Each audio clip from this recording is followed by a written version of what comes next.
அன்பு குழந்தையே, உனக்கு ஏற்படும் பிரச்சனையை நினைத்து நினைத்து உன் நிம்மதியை தொலைத்து கொண்டிருக்கிறாய். உனக்கு ஒரு விஷயம் பிடிக்கவில்லை என்றால் அவற்றின் நினைப்புகளை அறவே அழித்து துடைத்துவிடு. உனக்கு பிடித்த மாதிரியே எல்லோரும் இருக்க மாட்டார்கள். நீ அதிகம் நம்பி பழகிய சிலர் உனக்கு நம்பிக்கை துரோகம் செய்திருக்கலாம்.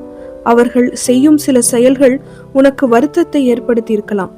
அது உனக்கு பிடிக்கவில்லை என்றால் அதனை சொல்லி சண்டை போடாமல் அமைதியாக விலகுவது நல்லது. கோபத்தையும் எரிச்சலையும் விட்டுவிடு. ஒருவர் உன்னை காயப்படுத்தியது நியாயம் இல்லைதான். அதற்காக அந்த கோபத்தை மற்றவர்களிடம் காண்பித்தால் அவர்களுக்கும் உனக்கும் என்ன வித்தியாசம்? நிச்சயம் நீ நிம்மதியுடனும் சந்தோஷத்துடனும் வாழ்வாய். அதற்கு நானே பொறுப்பு. அதற்கான எல்லா முயற்சியிலும் உன்னை நான் ஈடுபடுத்தி வெற்றி பெற வைப்பேன். நானே துணை நின்று உன்னை காப்பேன். பகவான் ஷீரடி சாய்பாபாவின் அமுதமொழி.